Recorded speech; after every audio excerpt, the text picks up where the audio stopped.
بسم الله الرحمن الرحيم. السلام عليكم ورحمة الله وبركاته.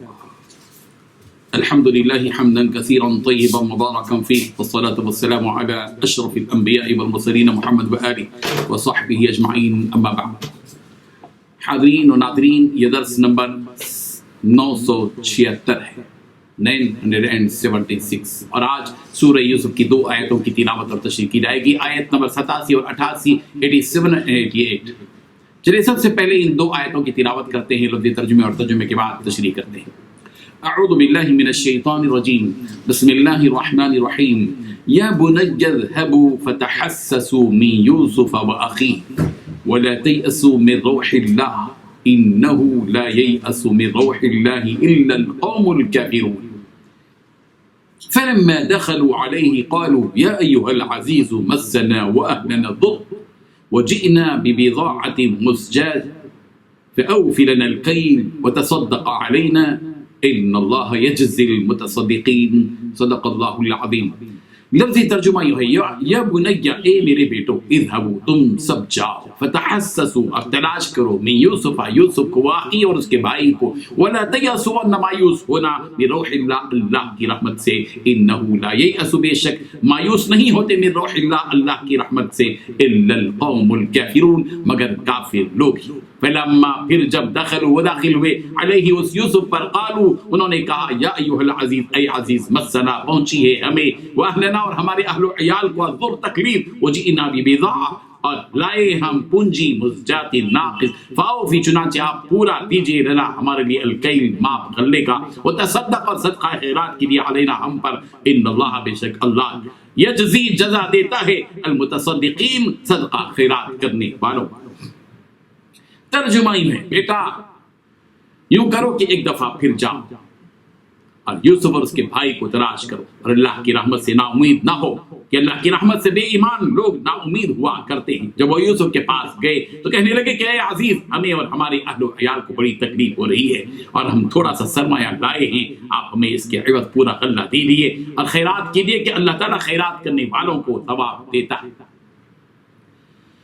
ان 2 آیتوں میں 8 باتیں بتلائی گئی ہیں۔ پہلی بات، اے میرے بیٹو، جاؤ اور یوسف اور اس کے بھائی بنیامین کو کچھ سراغ لگاؤ۔ دوسری بات، اللہ کی رحمت سے نا امید مت رہو۔ تیسری بات، یقین جانو کہ اللہ کی رحمت سے وہی لوگ نا امید ہوتے ہیں جو کافر ہیں۔ چوتھی بات، چنانچہ جب وہ یوسف کے پاس پہنچے تو انہوں نے یوسف سے کہا، اے عزیز، ہم پر اور ہمارے گھر والوں پر سخت مصیبت پڑی ہے۔ پانچویں بات، ہم ایک معمولی سی پونجی لے کر آپ کے پاس آئے ہیں۔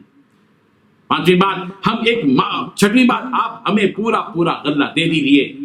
7ویں بات، اللہ کے لیے ہم پر احسان کیجیے۔ 8ویں بات، یقیناً اللہ اپنے خاطر احسان کرنے والوں کو بڑا اجر عطا فرماتا ہے۔ بزرگان محترم، اللہ تبارک و تعالیٰ نے حضرت یعقوب علیہ السلام کو جو علم عطا فرمایا تھا، اس علم کی بنیاد پر انہیں یقین تھا کہ ان کے بیٹے حضرت یوسف علیہ السلام ابھی تک زندہ ہیں۔ حضرت یعقوب علیہ السلام کو بنیامین کے بارے میں ان کے بیٹوں کی باتیں درست بھی معلوم نہ ہوئی، اس لیے حضرت یعقوب علیہ السلام نے اپنے بیٹوں سے کہا کہ اے میرے بیٹوں، جاؤ یوسف کو اور اس کے بھائی بنیامین کو تلاش کرو، اس معاملے میں تم اللہ کی رحمت سے مایوس مت ہو جاؤ۔ بھلائی کے کاموں میں تحسس یعنی تلاش کا معاملہ ہوتا ہے، اور شر کے کاموں میں تجسس کا معاملہ ہوتا ہے، یعنی حقیقت کو پانا اور جاسوسی کرنا۔ حضرت یعقوب علیہ السلام نے حضرت یوسف علیہ السلام کے بھائی کی تلاش میں تجسس یعنی جاسوسی کا حکم نہیں دیا، بلکہ تحسس کا حکم دیا، اور ان کے بھائیوں سے کہا کہ ان کی خبر لے آنا۔ خیر کا کام جو ہوتا ہے تو تحسس اور تلاش کا حکم دیا جاتا ہے، اسی لیے حضرت یعقوب علیہ السلام نے تحسس یعنی تلاش کرنے کا حکم دیا۔ حضرت یعقوب علیہ السلام نے اپنے بیٹوں کو سہوارا مصر جانے کا حکم دیا 3 مرتبہ، اور جاتے ہوئے اس امر کو ملحوظ رکھنے کا حکم دیا کہ وہ اللہ تعالیٰ سے امید رکھیں اور مایوسی اور ناامیدی کے دلدل میں پھنسنے سے گریز کریں۔ جس معاملے کو لے کر وہ سفر کر رہے ہیں، اس معاملے میں اللہ تبارک و تعالیٰ سے امید قائم رکھیں، اس لیے کہ اللہ تبارک و تعالیٰ کی رحمت سے مایوسی اور امید سے رشتہ توڑ لینا یہ مومنوں کا کام نہیں بلکہ کافروں کا کام ہوتا ہے۔ اللہ کے نیک بندے اللہ تبارک و تعالیٰ کی رحمت سے کبھی مایوس نہیں ہوتے۔ ابن عباس رضی اللہ عنہ فرماتے ہیں کہ ان المؤمن من اللہ علی خیر یرجوہ فی البلاء وَيَحْمَدُهُ فِي الرَّخَاءِ، بے شک مومن اللہ تبارک و تعالیٰ کی طرف سے ہر حال میں خیر ہی پر ہوتا ہے، بلاؤں کے موقع پر وہ اللہ تبارک و تعالیٰ سے امید رکھتا ہے، اور خوشحالی کے موقع پر اللہ تبارک و تعالیٰ کی حمد و ثنا بیان کرتا ہے۔ یہاں ایک سوال پیدا ہوتا ہے کہ حضرت یعقوب علیہ السلام کو اپنے بیٹے یوسف کے زندہ ہونے کا یقین کیسے ہوا؟ جبکہ ان کی گمشدگی کی کو برسوں گزر چکے تھے۔ اس کا جواب مفسرین نے یہ دیا کہ حضرت یعقوب علیہ السلام کو حضرت یوسف علیہ السلام کے زندہ ہونے کا علم یا تو خواب سے ہوا ہوگا یا انبیاء کے، اس لیے کہ انبیاء کرام علیہ السلام کے خواب جھوٹے نہیں ہو سکتے، وہ تو سچے ہوتے، یا یہ کہ ملک الموت نے حضرت یعقوب کو اس بات کی اطلاع دی ہوگی کہ انہوں نے یوسف کی روح ابھی تک قبض نہیں کی ہے۔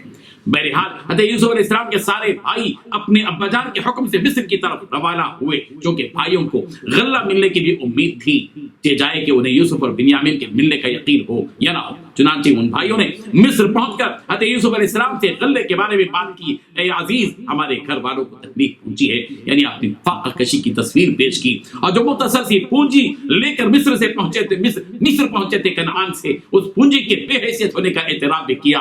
وجئنا ببضاعۃ مزجاۃ، کہ ہم تو ایک ناقص سی پونجی لے کر آپ کے پاس پہنچے ہیں اور ہم پر آپ تصدق علینا صدقہ کر دیجیے، بے شک اللہ صدقہ کرنے والوں کو اس کی جزا دیتا ہے۔ چونکہ یہ بھائی اس سے پہلے 2 مرتبہ آ چکے تھے اور یہ ان کا کنعان سے مصر کا 3را دورہ تھا، تو حضرت یوسف علیہ السلام کو اپنے ان بھائیوں کی مشقت اور باپ پر گزرے ہوئے حالات کی وجہ سے شدید احساس بھی ہو چکا تھا کہ اب تو حقیقت کھل کر آنی چاہیے۔ حضرت یوسف علیہ السلام کا دل نرم ہو گیا، بھائیوں کی محبت اور باپ کی محبت نے وہ وقت لایا کہ راز کے پردوں کو ہٹا دیا جائے اور پردہ فاش کر دیا جائے۔ چنانچہ حضرت یوسف علیہ السلام نے اپنے بھائیوں سے جو بات کہی وہ بات اگلی آیتوں میں ہم بیان کرتے ہیں کہ حضرت یوسف اس موقع پر جب 3ری مرتبہ ان کے بھائی ان کے پاس مصر پہنچتے ہیں تو حضرت یوسف علیہ السلام ان سے کیا عرض کرتے ہیں۔